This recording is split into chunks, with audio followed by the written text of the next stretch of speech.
be without your love, you know me. Love is in my heart and in my blood, it runs deep. Whatever you want in life, you know it's on me. I'll be standing by you till the end. Yeah, we built it over trust, I'll never get enough. You got me all in love with you. So many things I do and girl, you never want me judge. Or maybe you're the reason that I ever fell in love. You never gave me drama, so no need to walk away. Girl, I just wanna be right with you every single day. And if there's any trouble, yeah, we coming through as one. You know I got your back in every way under the sun. Girl, I'll be staring, looking at you every single night. I just gotta let you know you brighten up my life.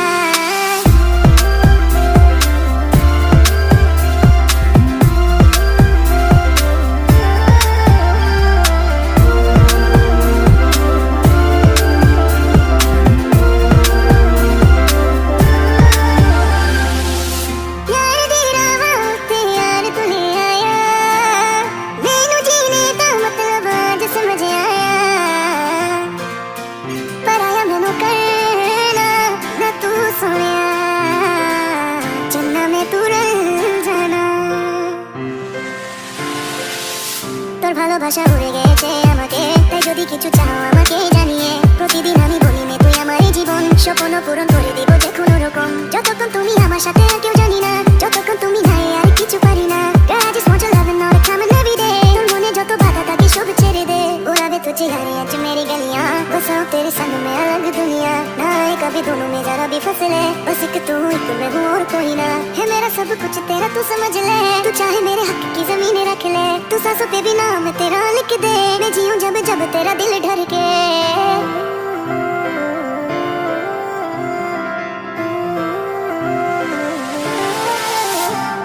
Hello dear viewers, তো আপনারা সবাই কেমন আছেন? চলে এলাম একটি নতুন ড্রামার explanation video নিয়ে।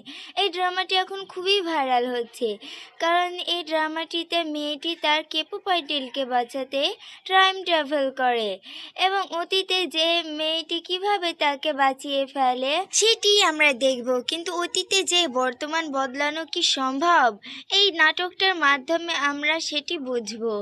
এই নাটকে এমন এমন লাভ সিন আছে এবং ফানি ফানি সিন আছে, সেটা দেখে আপনারা খুবই মজা পাবেন। ছেলেটিকে বাঁচানোর জন্য মেয়েটি যে টাইম ট্রাভেল করে সেটা অবশেষে ছেলেটি জেনে যায় এবং মেয়েটির ওপর অনেক রাগ করে। কিন্তু ছেলেটি মেয়েটির এত কিউটনেস এবং তার প্রতি কেয়ারের কারণে অবশেষে তার প্রেমে পড়ে যায়। তো শুরু করা যাক রানিং লাভার ড্রামাটি। তো ড্রামাটির শুরুতে আমাদের অ্যাটলিস্ট নামক একটি কেপপ ব্র্যান্ডকে দেখানো হয়। এখানে সুজিয়ান হচ্ছে আমাদের মেল লিড। তারা ইন্টারভিউ দিতে একটি রেজিস্ট্রেশনে এসেছে। এরপরে সোল নামক একটি মেয়েকে দেখানো হয় যে হাসপাতালে বেডে বসে আছে। এখানে তার মা তার নখ কাটতে যেয়ে তার নখ থেকে রক্ত বের করে দেয়। তার মা খুব দুশ্চিন্তায় পড়ে যায়। কিন্তু কিছু বছর আগে একটি অ্যাক্সিডেন্টের কারণে সোলের পায়ে একেবারে প্যারালাইজ হয়ে যায়। তার কারণে তার কেটে গেলেও সে কোনো কিছু বুঝতে পারে না। এখানে তার মা যেতে গেলে ফুলের টপের সাথে তার ধাক্কা লাগে, টপটা পড়ে যায়। এখানে সোল একটি কাঁচের টুকরো নিয়ে সে ভাবছিল আত্মহত্যা করে ফেলবে, কিন্তু তখনই তার ফোনে একটি রিংটং বেজে ওঠে। সে ভাবছিল সে ফোনটি ধরবে না, কিন্তু আশেপাশে বেডের লোকজন তার উপরে তাকিয়েছিল, এর কারণে সে না চাইতে ফোনটি রিসিভ করে। ওপাশ থেকে অ্যাটলিসের একটি মেম্বার যার নাম সুনজে, সে বলতে থাকে আপনি আমাদের প্রথম মেম্বার যে আমাদের কলটি রিসিভ করেছে। তা উপহার হিসেবে আপনাকে একটি রানিং জুতো দিতে চাই। আপনি কি রানিং জুতোটা নেবেন? না, আমাদের কাছেও অনেক গিফট আছে আপনাকে দেওয়ার জন্য। আর আমরা তো জানি সোল প্যারালাইজ, তাই সে মনে করছিল তারা তাকে নিয়ে মজা করছে। তাই সোল বলতে থাকে আপনারা আমাকে নিয়ে মজা করা বন্ধ করবেন, আর যদি না করেন তাহলে আমি আপনাদের রেডিও স্টেশনটা জ্বালিয়ে দেব। আপনারা কি ভেবেছেন আপনারা ভালো আছেন তো ভালো থাকেন, আমাকে কেন কষ্ট দিচ্ছেন? আর আমি এই মুহূর্তে মরতে চাই আর আপনারা আমাকে গিফট দিতে চান? এটা শুনে তো রেজিস্ট্রেশনে সকলে অনেক অবাক হয়ে যায়। এরপরে আমাদের নায়ক সঞ্জয় বলতে থাকে প্লিজ আপনি উত্তেজিত হবেন না, আপনি কেন মরবেন? আপনার জন্য আপনার পরিবার আছে, তার জন্য অন্তত আপনি বেঁচে থাকেন এবং এরপরে আপনি বুঝতে পারবেন আপনি মরার চিন্তা করে কতটা ভুল কাজ করেছেন। এটা শুনে সোল তো অনেক ইমোশনাল হয়ে যায় এবং সে মরার কথা চিন্তা করা ছেড়ে দেয়। এরপরে 5 বছর পরের দৃশ্য দেখানো হয়। অ্যাটলিস্ট এখন একটি খুব পপুলার ক্যাপপ ব্র্যান্ড এ পরিণত হয়েছে। এখানে আমরা সিওলের ঘর দেখতে পাই, যেখানে শুধু সুঞ্জের ছবি তে ভর্তি। এখানে সোলকে দেখানো হয় যে ঘুমিয়েছিল। তার নানি এসে লিপস্টিক দিয়ে তার মুখে গোল গোল চিহ্ন করতে শুরু করে দেয়। সোল ঘুম থেকে উঠে সে তার ফোন চেক করে এরপরে সে তার নানির দিকে তাকিয়ে দেখে তার নানি তার ফেভারিট ঘড়িটি পরে আছে। আসলে ঘড়িটি হচ্ছে সুঞ্জে। কিছুদিন আগে নিলামে সোলো এই ঘড়িটি অনেক বেশি টাকা দিয়ে কিনেছে। এ কারণে সোল অনেক বেশি রেগে যায় এবং তার নানিকে ঘড়িটি থুতে ফেলে, কিন্তু তার নানি তো বাচ্চাদের মতন করতে থাকে। এটি দেখে তো সোল অনেক রেগে যায় এবং তার নানিকে ধরার জন্য দৌড় দিতে থাকে। এরপর সোল তার নানির কাছ থেকে ঘড়িটা পেয়ে খুবই খুশি হয়, কারণ এটি তার ফেভারিট কেপপ বয় সুনজের ঘড়ি। তার মা তো বলে, তুমি এত বড় ফ্যান যে তুমি এই ঘড়িটা কারোর হাতে দেখতেই পারছো না। এরপরে সুনজেকে দেখানো হয়, এখানে সে তার মেকওভার করছিল। তখন অ্যাথলিক বয়ব্যান্ডের সিইও এসে তার উপর চিৎকার করতে থাকে, কারণ সুনজে এই বয়ব্যান্ডটি ছেড়ে দিতে চায়। এটি দেখে সিও বলে, এটা করে তুমি ঠিক করছো না, কারণ এটা করলে তুমি পরে পস্তাবে। তখন সুনজে বলে, এতে আমার কোনো যায় আসে না, কারণ আমার কেপপ বয় হওয়ার কোনো স্বপ্নই নেই। আমার স্বপ্ন হলো একটি সুইমার হওয়া। তখন সিও বলতে থাকে, তুমি যদি এটি করো তাহলে তুমি অনেক পস্তাবে। এরপর সোলকে দেখানো হয়, সে তো কনসার্টের টিকিট পেয়ে খুব খুশি। সে এবং তার ফ্রেন্ড তো গাড়িতে করে সুনজেদের কনসার্ট দেখতে যাচ্ছে। এখানে সে সুনজের স্কুল টাইমকার ছবি দেখে এবং বলতে থাকে, সুনজে তো আমাদের পাশের স্কুলে পড়তো, কিন্তু আমি তাকে চিনতে পারিনি। এটি আমি করলাম কি করে? সুনজে আমার এত কাছে থাকায় আমি তাকে চিনতে পারলাম না। এরপরে কনসার্টের জায়গাকে দেখানো হয়, যেখানে সকল ফ্যানে ভর্তি। কিন্তু তখনই সোলের কাছে একটি কল আসে। আসলে তাকে ইন্টারভিউয়ের জন্য ডাকা হয়। তখন সোল ভাবতে থাকে, ইন্টারভিউয়ে গেলে বেশি ভালো হয়, কারণ কনসার্টটি হওয়া এখনো 3 ঘন্টা বাকি আছে। ততক্ষণে সে ইন্টারভিউ দিয়ে চলে আসতে পারবে। এটি ভেবে ইন্টারভিউ দিতে চলে যায়, কিন্তু ইন্টারভিউয়ের জায়গায় যেয়ে দেখে ইন্টারভিউটা হচ্ছে 2nd ফ্লোরে। আর সোল তো প্যারালাইজ, সে তো এই অবস্থায় 2য় তলায় উঠতে পারবে না। এটি ভেবে সে মন খারাপ করে আবার কনসার্টের জায়গা চলে আসতে চাচ্ছিল। সে রোডে এসে দেখে রোডটিতে প্রচুর পরিমাণে জ্যাম। এটি দেখে সে খুবই দুঃখ পায় এবং সে কনসার্টে হলে পৌঁছাতে অনেক দেরি হয়ে যায়। অলরেডি তো কনসার্ট শুরু হয়ে গেছে এবং সে তো ভুল করে সে তার টিকিটটা বাসে ফেলে এসেছে। এখানে সে দুঃখ না পেয়ে কনসার্টের বাইরে দাঁড়িয়ে দাঁড়িয়ে সুনজের গানটি এনজয় করতে থাকে। এটা থেকে আমরা বুঝতে পারি এটাই আসলে একটি রিয়েল ফ্যানের কাজ। সুনজে তো অনেক সুন্দর করে সে তার কনসার্টটি সম্পূর্ণ করে। অ্যাটলিস্ট কেপপ ব্র্যান্ডের বাকি মেম্বাররা যখন জানতে পারে সুনজে আর এই গ্রুপে থাকবে না, তারা তো সুনজের ওপর অনেক রেগে যায়। কিন্তু সুনজে সরাসরি বলে দেয় যে আমি এই গ্রুপে থাকতে চাই না, কারণ এই গ্রুপে থাকতে থাকতে আমি অসুস্থ হয়ে গেছি। এদিকে আমাদের সোলকে দেখি, সে তো খুবই মন খারাপ করে বাড়ি ফিরে যাচ্ছিল, কারণ সে কনসার্টটি দেখতে পায়নি। কিন্তু মাঝ রাস্তায় তার হুইল চেয়ারটি কাজ করা বন্ধ করে দেয়। এটি দেখে সোল আরও ভেঙে পড়ে এবং কান্না করতে থাকে। এর পাশ দিয়ে সুনজে গাড়ি নিয়ে যাচ্ছিল, তো সে তো সোলকে কান্না করতে দেখে গাড়ি থেকে নেমে পড়ে। এখানে সোলের অবস্থা তো আরও খারাপ, কারণ সে সুনজেকে দেখে তো হা করে তাকিয়ে থাকে।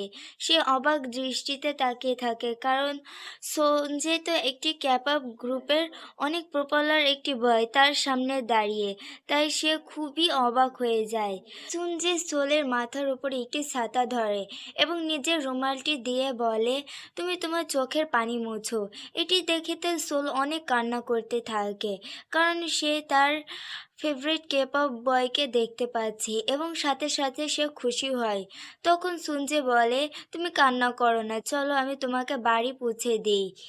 এটি বলে সোল তো অনেক অবাক হয়ে যায় এবং সে ভাবতে থাকে সুনজের সঙ্গে বাসায় গেলে খুব ভালো হয়। কিন্তু তখনই তার ফ্রেন্ড তাকে নিতে চলে আসে।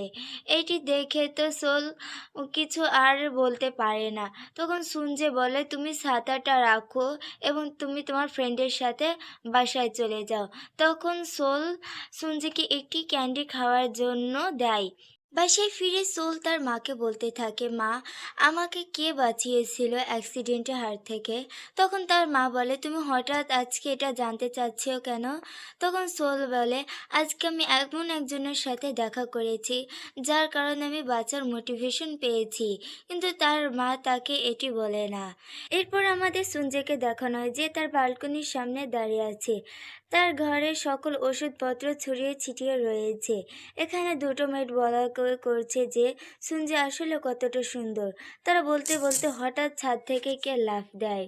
তখন দেখে সুনজে তার সুইমিং পুলে লাফ দিয়েছে। সাথে সাথে সকল ফ্যান ও পুরো দেশের কাছে এটি খবর চলে যায় যে সুনজে আত্মহত্যা করেছে। সোল তো এটি দেখে অনেক অবাক হয়ে যায় এবং সে মানতে পারছিল না যে অপরকে মোটিভেশন দেয় সে কি করে নিজে আত্মহত্যা করে।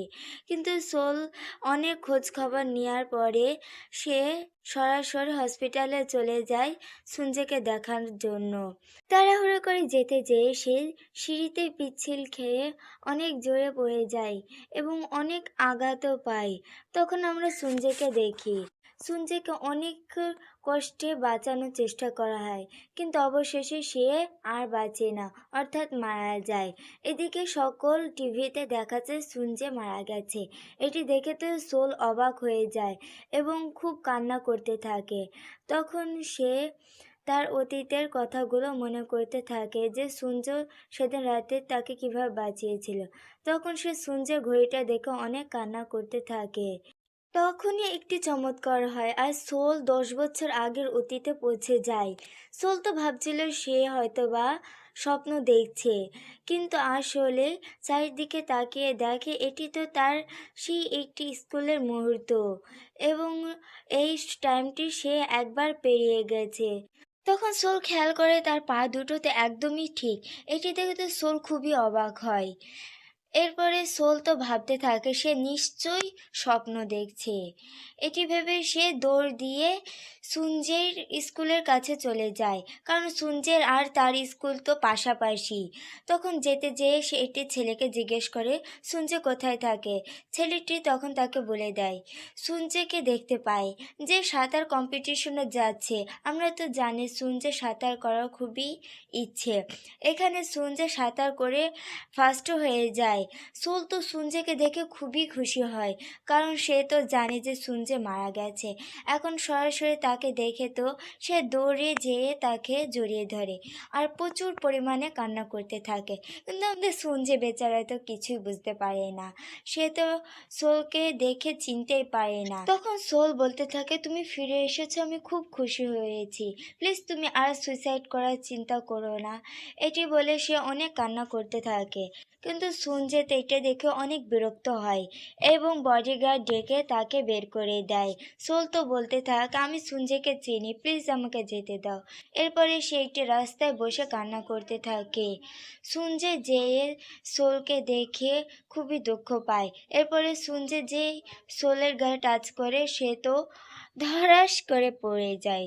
সোল তো তারপরে মিটমিট করে তাকিয়ে থাকে এবং কান্না করতে থাকে। তখন সুনজে বলতে থাকে, আমি তো তোমাকে কিছুই বলিনি, তাহলে তুমি বারবার কান্না কেন করছো?